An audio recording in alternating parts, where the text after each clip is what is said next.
All right, so we're gonna go over lists. Let's see. Could we review kind of like how length works with lists? Yeah, length just tells you how many items are in that list. That's all it does. Yeah, but then how? Okay, is that all? That's all it does. Oh, okay. I thought there was like something where it's like you could print one of the variables in the list by using length. You can. So if I have a list is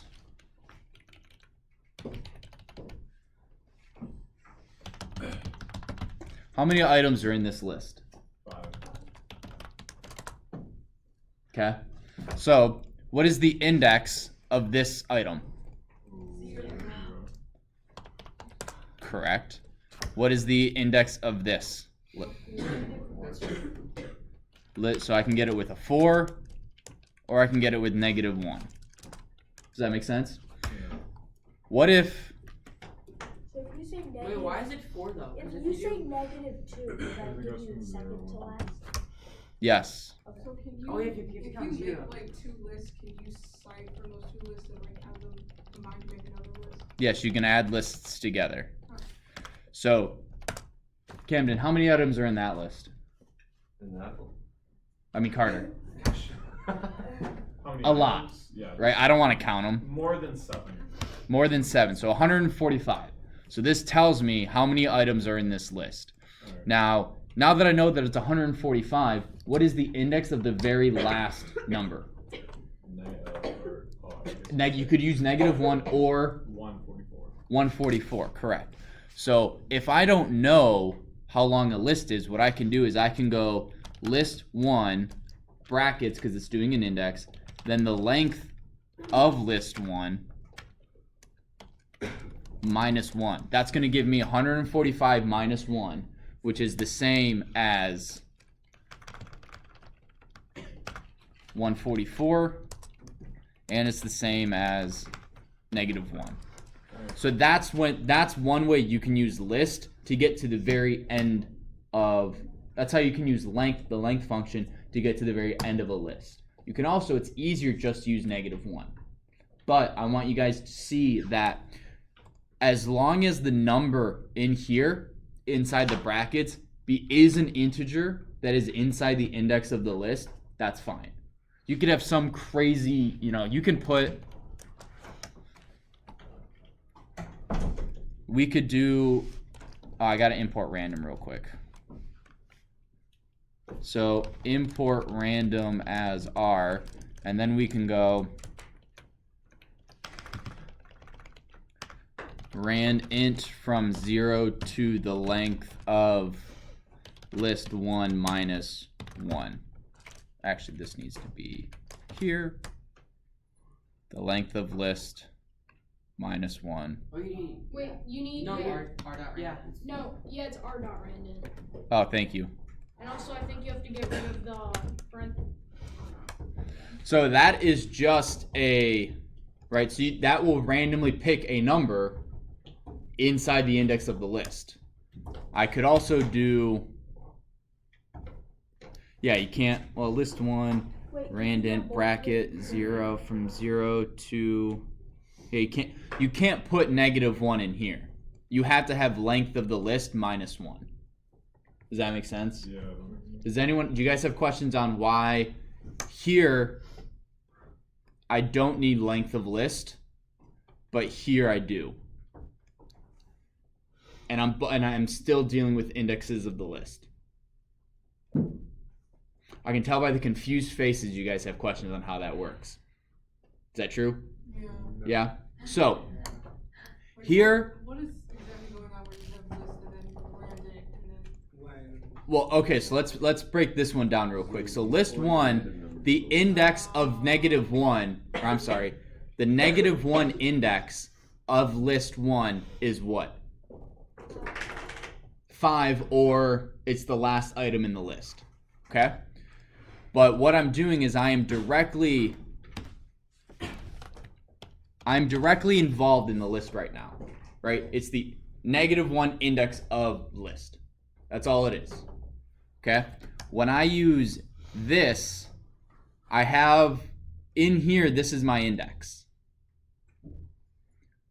but I can't. I need it. It's randomly selecting an item from that list. Does that make sense? So if you go in again, it could be 143. It could be 143. Yes. What this is doing is this is randomly selecting a number from 0 to the length of the list minus 1.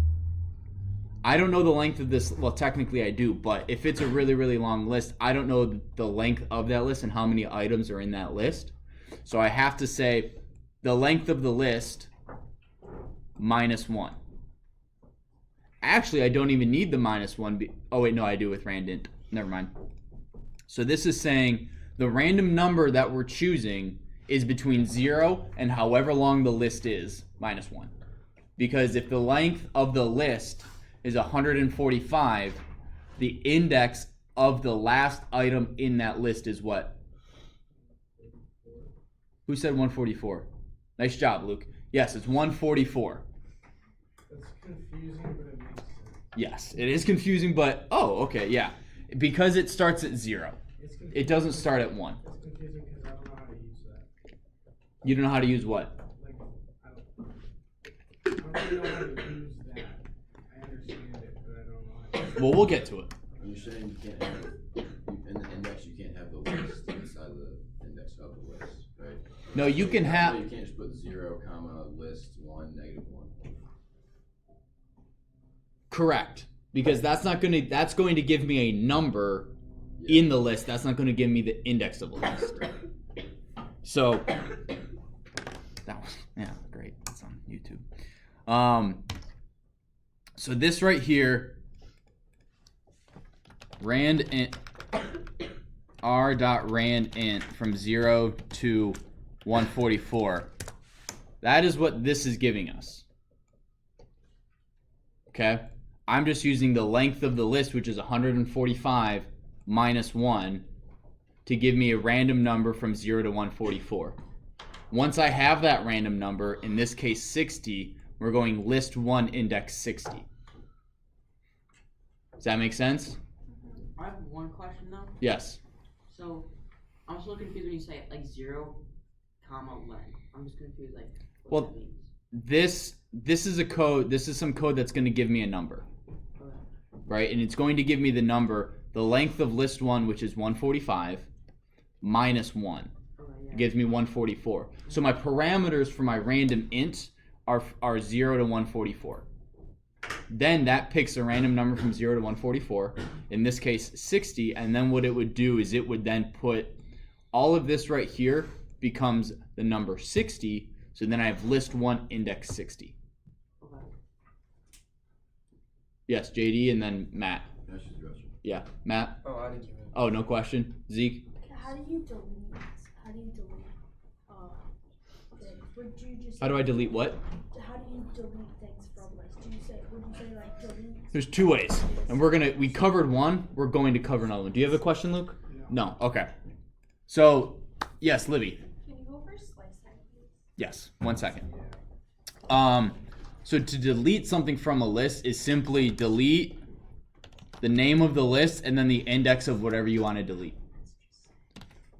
So this would delete the index 12. I'm actually not going to do that. I'm going to go delete the index -1 because that's the easiest one to see. We now no longer have the 5 here. So with this one, you have to know the index of what you want to delete. Yes. Because Matt had that problem, and it just said can't subtract the none type. Then list 1 probably wasn't a list. Yes, Luke. Can you do delete list 1 r.random, then have it pick a random? Delete like a section of a list? No, just a random number. Oh, you can have it delete a random number. If we do that, it'd be hard to find which one it deleted. So, but yeah, you can. There is also ways we'll get into it. So instead of you having to come up figuring out a way, well, how do I delete a random number? There is what's called a method, and it will randomly select one and delete it for you. Okay. So that's really useful when you're playing cards and when we're simulating a card game. You have it randomly select one, display it, and then delete it. Because if you're dealing out cards, you have a deck which is a list of cards. If I deal one out to Josh, he's gonna have it, but it can't be in this deck anymore. List slicing. So with list slicing, and again, it's slicing, not splitting. We use splitting later for something totally different. So I'll be very particular on using slicing versus splitting. Okay, I'll get to what splitting is later, just not, it's in strings. So splicing a list. List 1 is you have a start point, start index of 0, and an ending index of 10. And what this is going to do is it's going to give us the first 10 items in a list. It does not include index 10. Just like range, or just like range of 0 to 10, 0 to 10, print X. Just like that only goes from 0 to 9, this only prints indexes 0 to 9. But that is the first 10 items, right? 0, 1, 2, 3, 4, 5, 6, 7, 8, 9. Does that make sense? So list splice will just cut out a section of the list. First 10 is... So the first 10 items in a list are now their own individual list. Yes? And that starts at 1, not 0, correct? It starts at 0. Everything that deals with an index of a list starts at 0.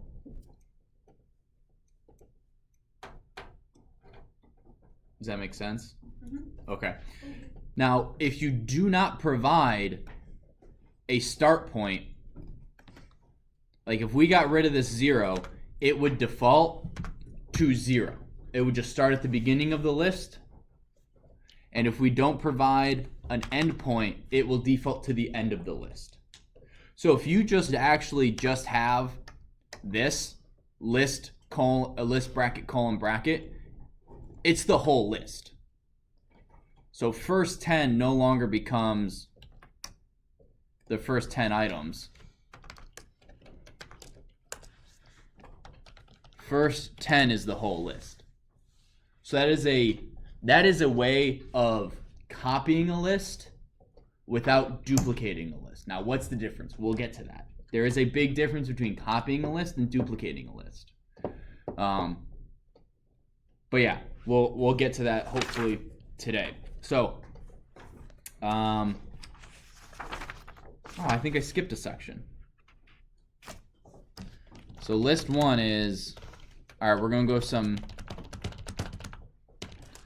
let's start at the back of the room today. So Luke, and then we have Matthew, and then JD, and then Nick, and then Katan, and then Josh. What's cool about this, and we're actually going to name this students. If I wanted to see if a name was in here, the way we could do it now is we could go for a name in students. If name, who do we want to know if it is in this list? If name equal JD, print name is in list. Okay, so JD is in the list. If we wanted to see if Zach is in the list, else print name, or don't you have to do name, not you don't have to, right?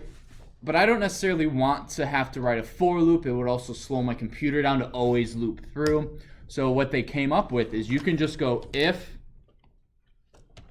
JD in students, print JD is in students. Right, so you can check and see if something is in a list. Right, so that's really helpful if we have a list of names and we want to know, hey, we have 100 kids. Is Luke in that list of 100 kids? Is blank in this list? Does that make sense? Do you guys have any questions on how to use that? Not necessarily when to use it, but conceptually, if blank in list, I can do something. Otherwise, it's going to do something else. Make sense? Okay. Now here we go. Here we are in methods with 13 minutes left of class.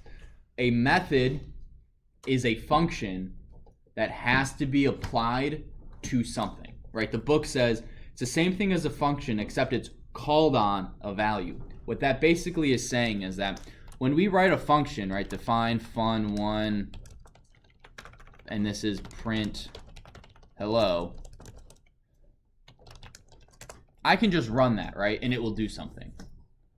But if I want to do index, that doesn't work. But if I have a list1.index, that actually counts, right? You can see the difference in errors. One says it doesn't exist, the other one says it needs an argument. But this is a method that is dependent on something else, not necessarily another variable. It's not like when we passed a variable to a function where the function needs this function needs this variable to work. This function has to be used with a specific type of variable, a specific value. So there are certain ones that you'll just need to memorize, and some of them, if you guys haven't figured this out by now, it's pretty cool. What is list1 right now? List1. What type of variable is it?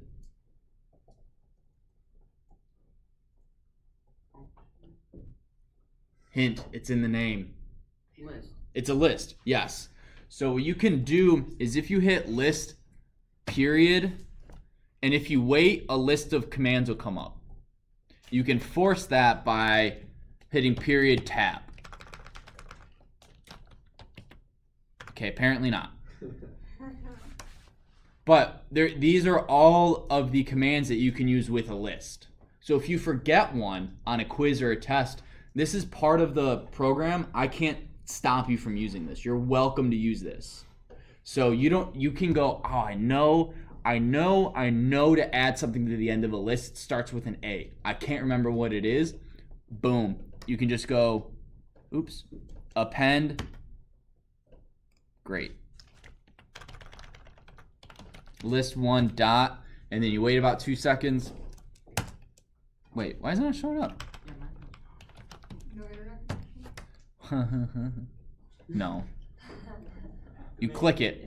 So you don't necessarily have to memorize all of this stuff. A lot of it is built into Python.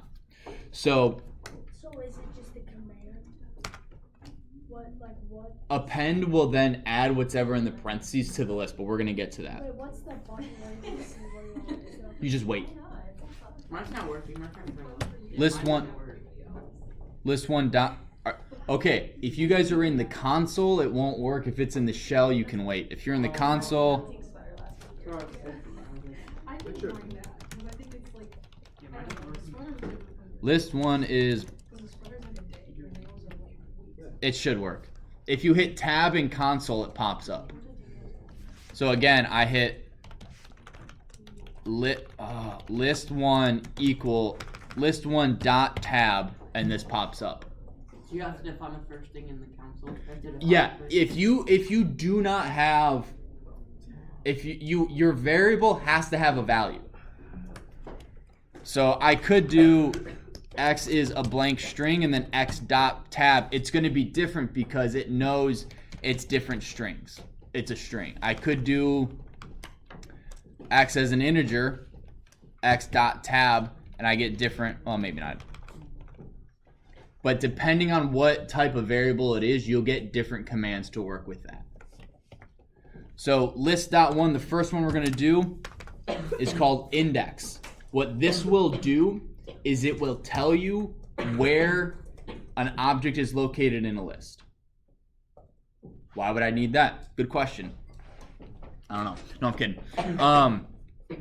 Again, let's say we have two lists that are in parallel. So we have names. Actually, I'll just students. Oh, not just the letter M. My students. And then we have, grades. And these are not actually reflective of anyone's grades. These are random numbers that I am selecting. So do not think that, oh, Mr. Schultz just put my grades up on the screen. I'm just picking random numbers. Okay? Does everyone agree? Understand? 1, 2, 3, 4, 5, 6. So. Dang, you did JD dirty. Well, whoever got a 1, 2, 3, 4, 5, 6, 7. 1, 2, 3, 4, 5. Oh. So this. Catan got the worst. Sorry, bud. Alright. So, again, these are not reflective of anyone's grades. I randomly selected numbers. Okay? 100%. So, what I'm saying is now, grade. So, 95. So, these two grades match each other, right? Luke's grade is 95. Matthew's grade is 85. JD's grade is 65. Nick's grade is 99. Katan's grade is 78. Josh's grade is 45. I had the 95. What? My grade is, Shh. my grade is 0. Nessenyo. No, it is. Just the index is 0. It's index 0. Yeah, exactly. Yeah, so make sure you say index 0 as opposed to 0. So yes, Luke's grade is the index 0 and his name is index 0. So you can go print students 0 grade is grades 0. So now Luke's grade is 95. I could go 4x in range. Now this is where length comes in huge, right? When you have two lists that are mirroring each other, they're connected because the indexes represent the same thing, or Luke's name is both index 0 of students and his grade is index 0 of grades. You do length of students. You can now, instead of zeros, you just put X's, and now I'll get everyone's grade. So it's going through the list and saying the index of this one matches the index of that one. They're tied together. What Yes. if you had one longer in students and then It would break. It would go through until It'll go through until they did match up. until they didn't match up and you'd get some sort of error. What's up? Is X is all of them? X is the number in range of the length of students. Okay. So I don't know how many items are in length of students, right? I wasn't paying attention. Yeah. Also, what if my list changes, right? If I'm writing a code that says enter in the names of list of students, I don't know how many students you're going to enter. You could enter 1, you could enter 100. So you need to write code that can deal with if they type in 1 student or 100, and this is how you do it. Or one way to do it. I'm not going to say exactly this is how you do it. But, so, I say all that. Index will tell you exactly where something is in a list, right? So if I don't know where, let's say I don't know where Nick's name is in the list. I do students dot index of Nick. That gives me 3. So that means I also know that Nick's grade is index 3 of the other one. So I can go, now this is going to be crazy, grades bracket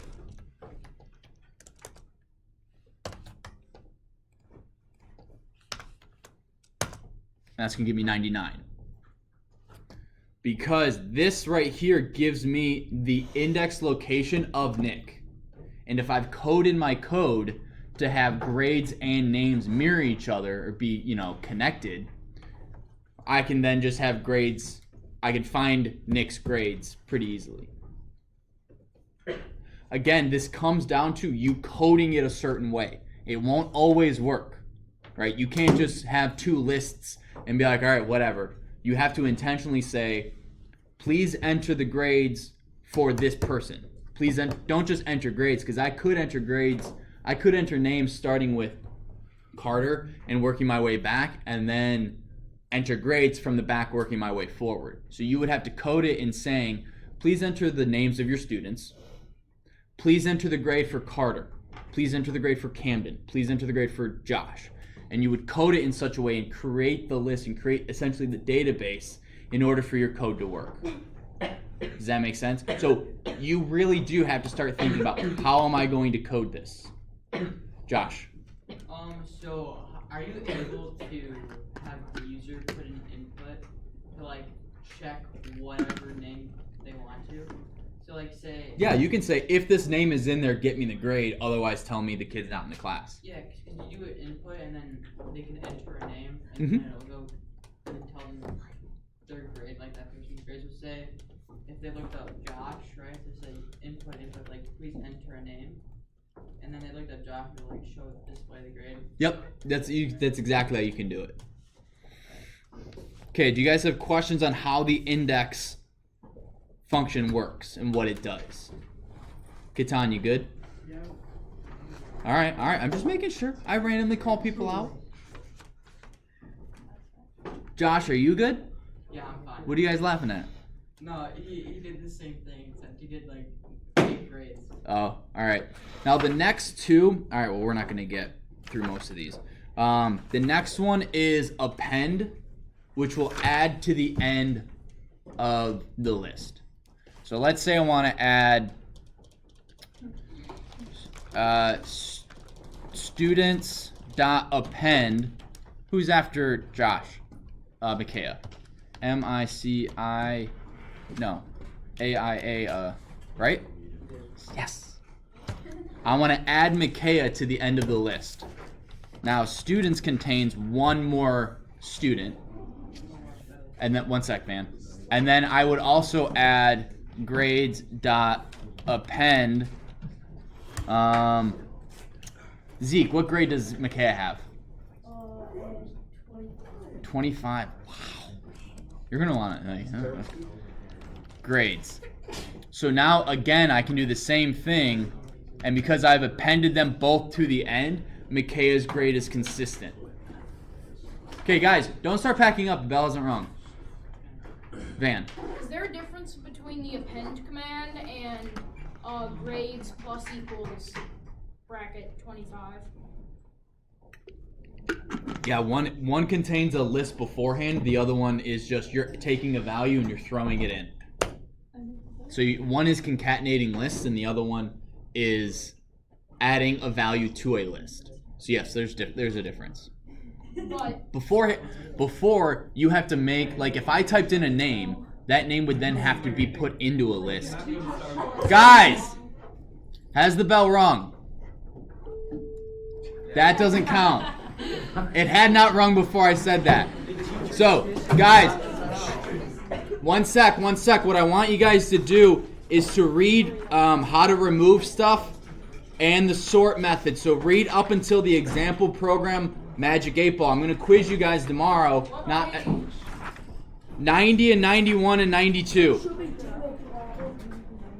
Do not do the problem. There's no homework. I'll put some practice problems for you guys to go with shortly. Wi-Fi, I'll put the Wi-Fi back on. Is there